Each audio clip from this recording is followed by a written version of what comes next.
السلام علیکم۔ کہانی کو آخر تک پورا سنیے گا، اور اگر آپ چینل پر نئے ہیں تو سبسکرائب ضرور کیجیے گا۔ میں ڈاکٹر بننے کے جو خواب دیکھتی تھی وہ ادھورے رہ گئے کیونکہ نمبر بہت کم آئے تھے۔ مجبوراً میں نے نرسنگ کورس میں داخلہ لے لیا تاکہ میرا ڈاکٹری شوق پورا ہو سکے۔ اسپتال سے ملنے والی تنخواہ کا زیادہ حصہ میں اپنی ماں کو لا کر دیتی تھی۔ وہ رقم میرے گھر کے اخراجات کے لیے ناکافی تھے۔ خدا جانے یہ پیسہ کیا چیز ہے کہ ایک اچھے بھلے ایک شریف انسان کو بھی بغیرت بننے پر مجبور کر دیتا ہے۔ میرے ماں باپ مجھے اتنے کم پیسے لانے پر کوستے تھے۔ وہ چاہتے تھے کہ میں بھی اتنے ہی پیسے کماؤں جتنی میری ساتھی نرسیں کماتی ہیں۔ میری ماں مجھے اکثر اس طرح کے تانے دیا کرتی: فلاں کی لڑکی نرس لگی تھی، 2 مہینے میں ہی گھر کا نقشہ بدل گیا۔ فلاں نرس کے گھر LCD اور نہ جانے کیا کیا ہے۔ گھر کا یہ عالم تھا تو اسپتال کا اس سے بھی برا۔ میری ساتھی نرسیں اپنی تنخواہ سے زیادہ پیسے تو اپنے میک اپ پر خرچ کر دیا کرتی تھیں۔ نئے نئے ڈیزائنوں کے کپڑے، نئے نئے فیشن اور ٹیکسی میں آنا جانا۔ مجھے بخوبی علم تھا کہ اتنے پیسے کہاں سے آتے ہیں، لیکن میں نے کبھی اس بات سے غرض نہ رکھی۔ مجھے تو صرف اپنے آپ سے اور اپنے کام سے غرض تھی۔ میں دن رات اسی کوشش میں رہی کہ کسی نہ کسی طرح BSc کر کے کوئی اور اچھی نوکری ڈھونڈ لوں۔ میری ساتھی نرسیں مجھے چڑھایا کرتی تھیں۔ انہوں نے میرا عجیب عجیب نام رکھ چھوڑے تھے۔ میرے اصل نام خوشبخت کی بجائے مجھے بدبخت کہتی اور وہ مجھے پینڈو بھی کہا کرتی۔ مجھے ان باتوں کی پرواہ نہ تھی۔ میں اپنی ڈیوٹی نہایت ایمانداری کے ساتھ سر انجام دیتی اور گھر لوٹ آتی۔ پھر میری زندگی کے افق پر بد نصیبی کا ایک ایسا دن طلوع ہوا جس نے میری زندگی کا رخ ہی موڑ دیا۔ اس روز اردو کے اخبار میں غیر ملک کے لیے نرسوں کی بھرتی کا اشتہار شائع ہوا جو ایک ریکروٹنگ ایجنسی کی طرف سے تھا۔ میرے ماں باپ کی نظر اخبار کے اس اشتہار پر پڑ گئی اور وہ اخبار گھر لائے۔ میں نے بھی وہ اشتہار پڑھا۔ کسی پرائیویٹ اسپتال کے لیے چند نرسوں کی ضرورت تھی۔ اشتہار میں بڑی شاندار تنخواہ اور دیگر سہولیات کا لالچ دیا گیا تھا۔ میں نے اس میں کوئی دلچسپی نہ لی اور اسے نظر انداز کر دیا، لیکن میرے ماں باپ نے ضد شروع کر دی کہ میں یہاں درخواست دے دوں۔ میں نے لاکھ سر پیٹا کہ میں جلد ہی ایسی کر لوں گی، اس کے بعد مجھے اچھی نوکری مل جائے گی۔ لیکن وہ ایک ہی رٹ لگائے ہوئے تھے کہ میں باہر جاؤں اور ان کے لیے قیمتی چیزیں لاؤں اور تحفے بھیجوں۔ میں نے بالآخر ان کی ضد کے آگے اختیار ڈال دیا۔ ایجنسی والوں نے نرسیں نوجوان اور صحت مند مانگی تھی اور ہر درخواست کے ساتھ درخواست دہندہ کی تازہ تصویر بھی ضروری تھی۔ مجھے اس وقت ان باتوں کی زیادہ سمجھ نہیں تھی۔ میرے ساتھ میرے اسپتال کی کئی نرسوں نے بھی درخواستیں دی تھیں۔ وہ سب تو انتظار کرتی رہیں، مگر مجھے انٹرویو کی کال آ گئی۔ انٹرویو والے دن میری ماں نے مجھے خاص طور پر نگرانی مناسب سے اختیار کرایا، بلکہ میک اپ کرنے بھی حکم دیا۔ میں جب سج سنور کر شیشے کے سامنے کھڑی ہوئی تو زندگی میں پہلی مرتبہ مجھے اپنی خوبصورتی کا احساس ہوا۔ میری ماں مجھ سے زیادہ بنی سنوری میرے ساتھ ہی گئی تھی۔ جب ہم اس دفتر میں پہنچے تو میری ماں کی آنکھیں پھٹی کی پھٹی رہ گئیں۔ ایسا دکھائی دے رہا تھا جیسے ہم کسی یورپی ملک میں آ گئے ہوں۔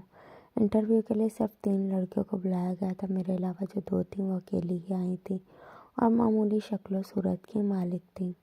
ایک خوبصورت اور نازک اندام سیکرٹری نے ہماری رہنمائی کی، ایک ایئر کنڈیشنڈ کمرے کی طرف کی جہاں ایک میز پر 3 مختلف رنگوں کے ٹیلی فون رکھے تھے اور کمرے کی سجاوٹ پر لاکھوں روپیہ خرچ کیا گیا تھا۔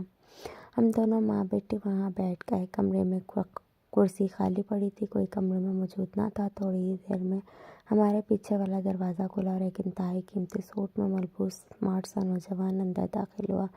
اس کی شخصیت کچھ اتنی پرفریب تھی کہ میں اور میری ماں دونوں اٹھ کھڑے ہو گئے۔ بیٹھیے بیٹھیے، تشریف رکھیے، اس نے اپنے ہونٹوں پر دل فریب مسکراہٹ بکھیرتے ہوئے کہا۔ آپ کی تعریف نظروں ہی نظروں میں میری کیفیت کا اندازہ لگاتے ہوئے اس نے پوچھا، جی میری بیٹی ہے روزی۔ میری ماں نے بڑی انکساری سے کہا۔ آپ کو ان کی بڑی بہن سمجھ رہا تھا۔ اس نے عورت کی دکھتی رگ پر ہاتھ رکھا اور ایک ہی فکر میں میری ماں کو آرام کر لیا تھا۔ اسی اثنا میں ایک باوردی ملازم ہمارے لیے چائے لے کر آ گیا۔ زندگی میں اتنے شاندار اور قیمتی برتنوں میں شاید ہم نے پہلی مرتبہ چائے پی تھی۔ میری ماں تو کیا، میں بھی آہستہ آہستہ اس کے تلسم میں پھنستی اور اس سے مرعوب ہوتی جا رہی تھی۔ چائے پینے کے دوران کم از کم 5-6 مرتبہ فون کی گھنٹیاں بجیں اور ہر مرتبہ وہ نوجوان یہی کہتا تھا کہ بھائی ان کے پاس جگہ نہیں ہے، نہ جانے کیسے بیوقوف لوگ ہیں، اب ہم نے کیا ٹھیکہ لے رکھا ہے یہاں ہر ایک کو باہر لے جانے کا۔ اس نے آخری فون سن کر میری ماں کی طرف دیکھتے ہوئے کہا، اور میری ماں نے جواب میں فوراً سر ہلا دیا، معاف کیجیے گا، آپ یہاں تشریف رکھیں، میں مس روزی کو انٹرویو کے لیے لے جاؤں گا۔ اس نے میری ماں سے بڑے مؤدب لہجے میں اجازت طلب کی۔ کیوں نہیں، میری ماں کی تو مراد پر آئی تھی۔ میں اس کے اشارے پر سحر زدہ سی اٹھ کر چل دی۔ دوسرا کمرہ اس سے ملتا جلتا تھا اور انٹرویو لینے والا بھی وہی تھا۔ ایک لمحے کے لیے بھی میرے دل میں خیال نہ آیا کہ آخر اس نے میری ماں سے علیحدہ ہونا کیوں ضروری سمجھا تھا۔ معاف کیجیے گا، کیا آپ کی امی بھی باہر جائیں گی؟ اس نے مجھے ایک آرام دہ صوفے پر بیٹھنے کا اشارہ کرتے ہوئے ایک قیمتی سگریٹ سلگار کر پوچھا۔ جی نہیں، میں نے کھنسیانی ہنستے ہوئے کہا۔ برا نہ مانیے، میں نے اس لیے پوچھا تھا کہ وہ آپ کے ساتھ جو آئی ہیں۔ وہ مسکراتا ہوا میرے سامنے ہی ایک شاندار صوفے پر بیٹھ گیا۔ جی نہیں، میں معافی چاہتی ہوں، میں نے نہ جانے کیوں یہ فکرہ کہہ کر اس کی غلط فہمی میں مزید اضافہ کر دیا۔ انٹرویو کے دوران سوائے اس نے مجھ سے فری ہونے کی کوشش کی اور کچھ نہیں کیا۔ ایک بھی سوال اس نے نرسنگ کے بارے میں نہ پوچھا۔ پھر بھی میں سمجھ نہ سکی، وارے دولت وارے ڈالر اور ریال وارے پاؤنڈ۔ آدھے گھنٹے تک ہم دونوں گفتگو کرتے رہے، پھر وہ میرے ساتھ ہی اسی کمرے میں لوٹ آیا جہاں میری ماں بھی بے چینی سے نتیجے کی منتظر تھی۔ آپ بے فکر رہیں آنٹی، مجھے آپ لوگوں سے انس سا ہو گیا ہے۔ آپ کے قریب ہی میرے ایک رشتہ دار بھی رہتے ہیں، میں اس طرف سے گزرتا رہتا ہوں، جلدی ہم آپ کو نتیجے سے مطلع کر دیں گے۔ بیٹے ہمارے ہاں بھی ضرور آنا۔ بالآخر میری ماں اس کے جال میں مکمل طور پر پھنس گئی اور 5ویں چھٹے روز ہی ان کا بیٹا ہمارے گھر آ گیا۔